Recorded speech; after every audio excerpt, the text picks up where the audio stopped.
Shalom, everyone. Good afternoon. My name is Michael. I'm the senior pastor for the Body of Christ Ministry, and I'm a vet. I'm a disabled vet. And this is part two. And I left off with second time I tried to commit suicide, and the third time was about 3 weeks ago with my last dealing with the VA and a Dr. Howard Wynn. Uh, and I'm good now. Okay, I'm back on my medication. I'm good. I want to get these messages out, and so I have to go back to the beginning now. I brought you up to that point where I was with the VA, and now we're going to go back to 2013. My wife made life livable, doable. All right, I live for her. Without her, I've got nothing. Now I'm going to try to save the lives of some vets if I can. Hopefully a bunch by telling you what's been going on. Uh, Today was the first time, it has been 22 vets a day, and it was the first time I've seen where the statistics have been modified and dropped. 20 vets a day commit suicide. 20 vets a day, every day, day in, day out. It was 22, now it's 20. For years it was 22.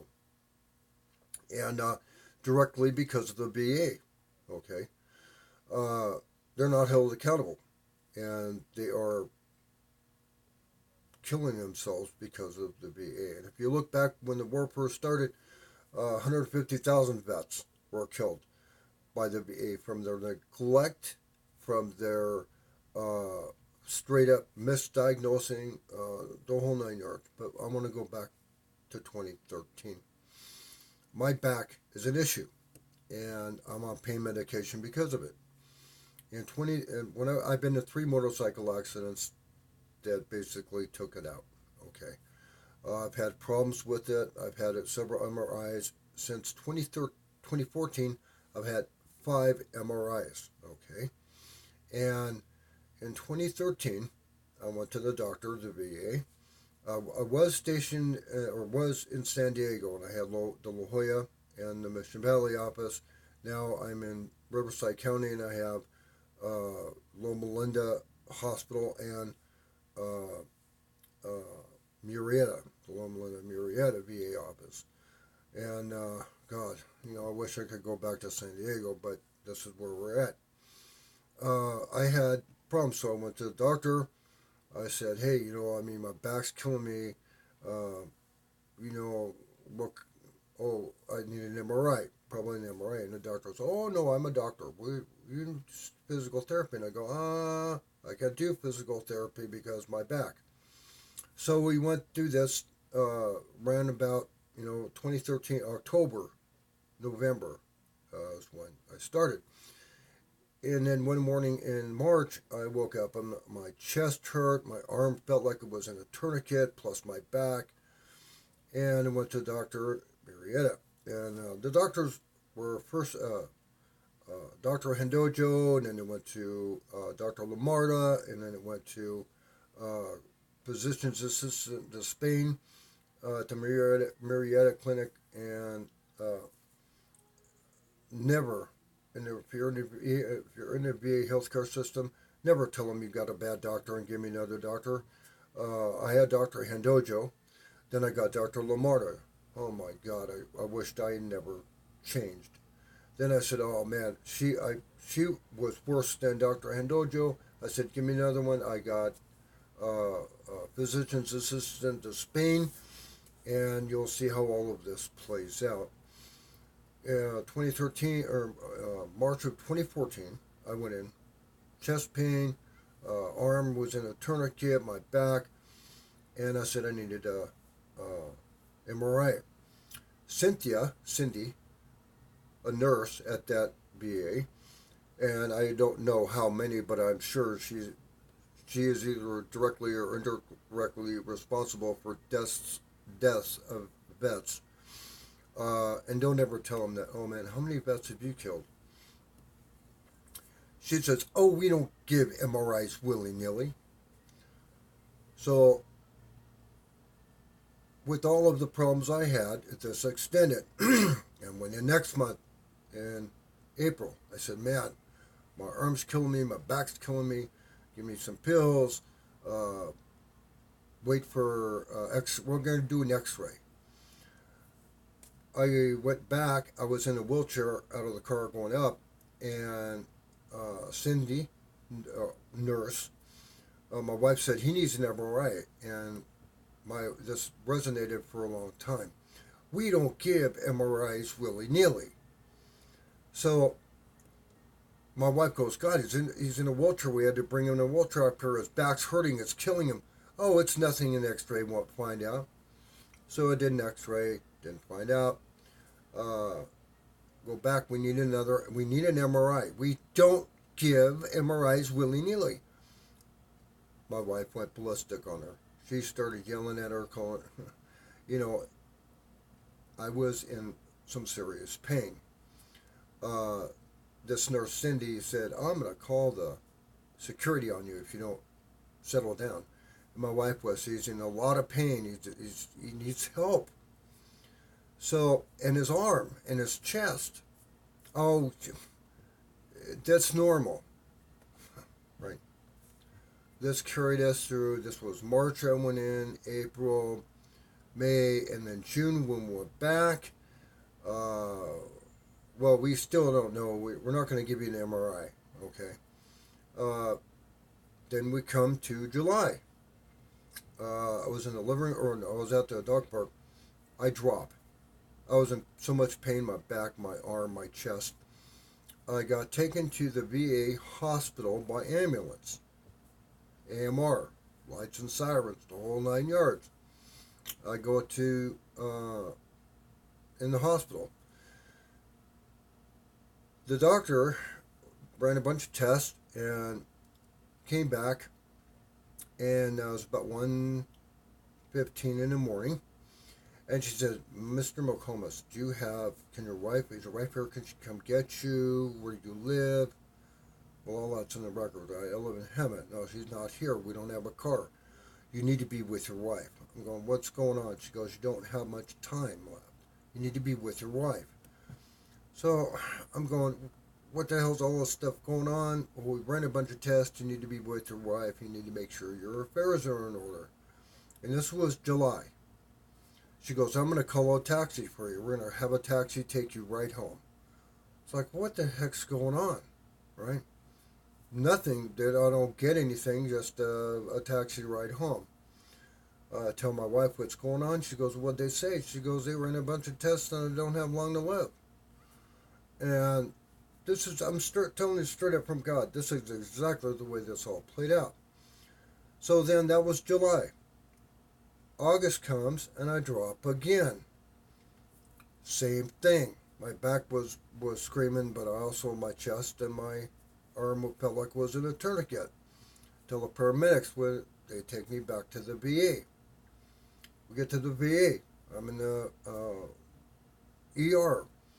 There's like 20. Both times there are like 21 to 27 people out in the lobby, and this is at 1 o'clock in the morning. All the beds are full. So I'm laying there. God, man, what's happening? And this doctor comes in. First one was a female in July, and in August the second one is a male. And this guy's a real a-hole. He goes, weren't you just here?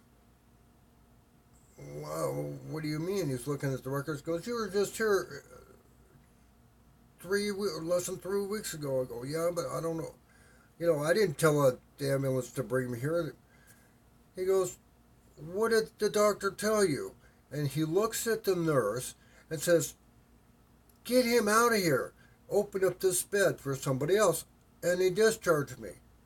This time I had to wait till 9 o'clock the next morning, or that morning, for someone to come get me. That was fun. So, and to go back, telling him I've been in the ER, my back's still hurting me. Well, we're not going to give you an MRI. So, I really have to make a big deal about this. I finally get an MRI scheduled for November, right after Thanksgiving. So, in this whole time, I'm in major pain every single day, and they're not doing anything. I go to the ER, they can't do anything for me. Why? So, come November, the end of November, I think it was like the 28th, I go in, almost a year from the when I first needed an MRI, and you'll see how all this is just absolutely insane. I go in for my MRI. Now, we didn't have a car. The American vets gave me a ride there and a ride back. On the ride back, I forgot to turn the volume of my phone up. No big deal, right? Well, I get home and Laura's going, man, the phone's they're just constantly, what's going on? I turn on my phone. I got like messages. And you can't really call in because if you call a pain clinic or call where the MRI is, you can never get through. You're either on hold or they just don't answer the phone. Well, they called. I said, hello. Oh, Mr. McComas, you need to get into your doctor. Your primary. It's an emergency. 911. Don't walk. Make sure you're in a wheelchair and all this stuff. This doctor's just going off the hook. I'm going, what are you? Wait. I tried to get in there, and she said, what took you so long to get an MRI? I go, well, Dr. Handojo and his nurse, Cindy, because I've been trying to get it almost a year, or it was just over a year. And then, well, you're back. So anyway. So the next day we call Dr. Handojo and talk to Cindy. I said, look, the doctor's called. They said it's an emergency. Get in. Oh, well, we can't see you right now. Yeah, but they're saying I need to get in right away to see you guys. Well, we can't see you. We can't see you till January 2nd. Right? This is the end of November. So I'm going, oh man, this is incredible. I can't even get into my doctor to find out what's going on. December 14th comes. Right there by the computer stand in the living room. I drop dead, man.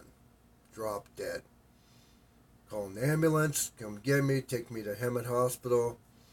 Oh, you're having a heart attack. Oh. So, get in there. They're waiting for a bed to open up at the VA. I said, fuck, I'm not going to the VA. So Laura's doing all of this information gathering and stuff, and so we find out that St. Bernardine's and Loma Linda are the places to go. So I go in, and I'm in the. It was got in on Tuesday. It was Friday afternoon. Still no beds. I'm still in the hospital. They got me hooked up to all these IVs and everything. So I start disconnecting everything. Alarm's going off. The nurse comes running in. What are you doing? I said, I'm checking myself out. I'm going to go over to Loma Linda, Murrieta. So she runs and gets the doctor. The doctor comes in. What are you doing? I told him, going to Murrieta, Loma Linda. He goes, okay, well, let me get one more bag of IVs in you. You go and have your wife take you straight to Loma Linda University Medical Center and tell them you were here. And all. So I said, okay, no problem. So they do this. I go home, take a shower, shave. Laura makes me some food, and she drives me out to. And Laura's going through hell. All of this is just putting her through hell. The pain I'm in, I'm just in agonizing pain all this time. So she takes me there at 6. We got there about 6:20. Okay, in the ER. I said, okay, I'll call you later. I'll see. I walk into the ER and I drop in the ER from a heart attack. Perfect timing, right? So they get me in their room. I was in a room in less than 20 minutes. All right. Loma Linda University Medical Center, man. What a difference, man. It's night and day between the VA and this. So I get in there, and everything goes on with the VA. So they run in these tests, they do the x-rays. I go down, and they put 3 stents in. And the first thing the doctor's saying is, man, why did you wait so long? I'm going, I went in March to the VA. I got taken by ambulance twice in July and August to the VA. And he's going, oh man, that's not. and they didn't want to hear anymore. Okay. I later find out that the doctors, the surgeons, are so tired of hearing these horror stories from vets that they just block out. They don't want to listen to them anymore. They don't want to hear them anymore. Uh, so I got 3 stents. I had 3 heart attacks. 2 of them were widowmakers. The first one that I had, which I think it went there March 2nd or right around. The morning was a really bad heart attack. The ones in July and August were the 2 widowmakers, and man, you should be dead. All right, they explained, show me everything. So I get my stents in. The second that the stents are in, all the pain is gone. The only pain I got is my back. So the doctor makes me appointment like in a week. So I go there, and this nurse, Shonda, I'll never forget her. In my life, I'll never forget her. Laura said she was sent by God, and she was. I'm in there in a waiting room, and I'm standing up. I'm having a hard time standing, and my back is just, it gave out, and I hit the floor. And Shonda come over, she goes, "What's the matter?" She goes, "Oh, my back, man. It's just, I think something's majorly wrong, right?"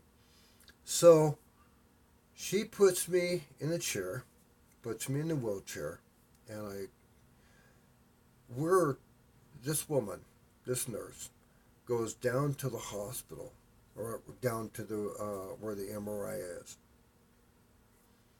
tells them that she's got an emergency need. Man needs an emergency MRI. Something's gone, blown out, whatever. I had been trying to get an MRI since October, November of 2013 with the VA. Couldn't get it until November because the nurse Cindy, who is so super incompetent, this woman needs to be not a nurse at all. Finally get it, and when I did get it, and the doctors were telling me, see, your primary care, she couldn't schedule me till January 2nd. Well, I went in for my appointment. I go right down. I get it. They do an MRI, man. An MRI, just that quick. So I go in, I do my MRI, and everything's blowing me away, right? Laura's just, wow.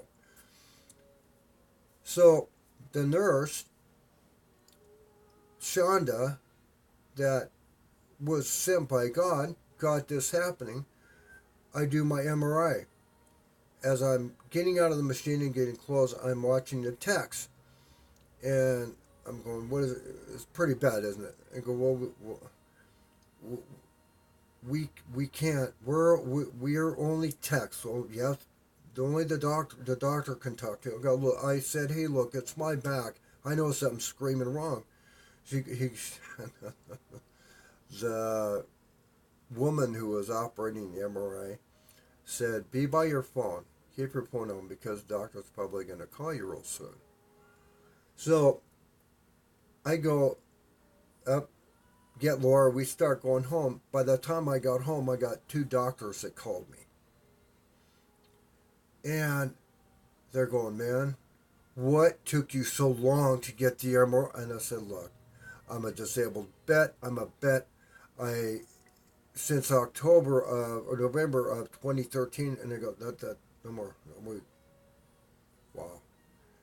So they said, tomorrow morning at 10 o'clock, we've scheduled you an appointment with a neurologist, neurosurgeon to talk to you about your back. So I said, right on.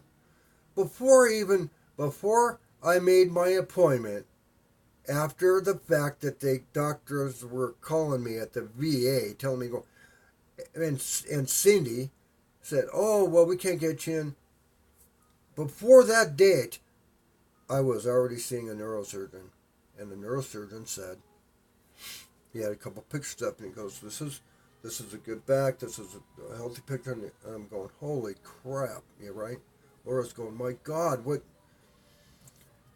It's a 13 to 15 hour surgery to replace and do all this stuff. And he's, they explain. I'm going, oh God, man, finally out of pain, right? So he says, who's your cardiologist? I said, well, Dr. Torrey's right here. So I says, okay. So he goes, okay, well, I'll wait and get back to you. I'll find out. We'll schedule it. Oh, we'll schedule it. Okay. Right on. I get home, and Dr. Spicer called me and said, Mike, we're sorry, we can't do surgery. So, what the fuck do you mean you can't do surgery? I've been waiting and all this. Then I get a call from Dr. Torrey going, Mike, I need to see you. Oh, man. So here I go back to see Dr. Torrey, my cardiologist. He says, Mike, let me show you something. He's got these pictures up. I'm going, oh my God. Laura's going, oh, his is the one on the left, right? Right. Okay. Your heart because of the Widowmaker, the 3 heart attacks has been permanently damaged. You're running at about 19%. You cannot have any surgery because your heart cannot handle being under anesthesia for any length of time. So I denied your surgery. So all this stuff's going, I'm just cussing out the VA. And Dr. Spicer and Dr. Torrey, we're learning everything of what happened and went on. So because of the VA, I'm in this position, okay? I can't be operated on because Cindy and Dr. Handojo didn't do their jobs when I was in there, crying because the pain was so bad. And Cindy wouldn't listen to the doctors at the hospital and get me in for an MRI, so I could get something done before I had the heart attacks, which were all going on at the same time because they did not do their job. I am not only permanently disabled, my heart has now been. If they would just have done their jobs when I got taken by ambulance, okay, lights and sirens on the AMR on the sign, in July and August of that year, if they would have just done their jobs, done the test, found out why I went in there with screaming chest pain and arm in a tourniquet, and I learned afterwards, I never paid attention what it all means. Now somebody says, oh man, my arm's in a tourniquet. I'll say, man, call 911. Anyway, this all plays into part 3, where you're going to see this is all the VA. And believe me, if I hadn't had my wife during 2014, I would have eaten a bullet because of the pain. I would have not, just like 20 vets a day are killing themselves because of the VA health care system. I am just one. And man, we haven't even gone to all the stuff that they've done and done wrong. They're incompetent beyond belief.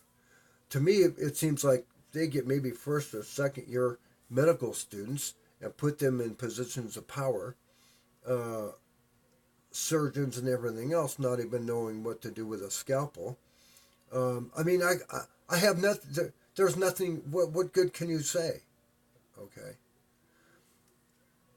If it hadn't been for Shonda, the nurse, and my cardiologist, who went down to the MRI and said, "Man, I got a guy for, and they said, get him down here."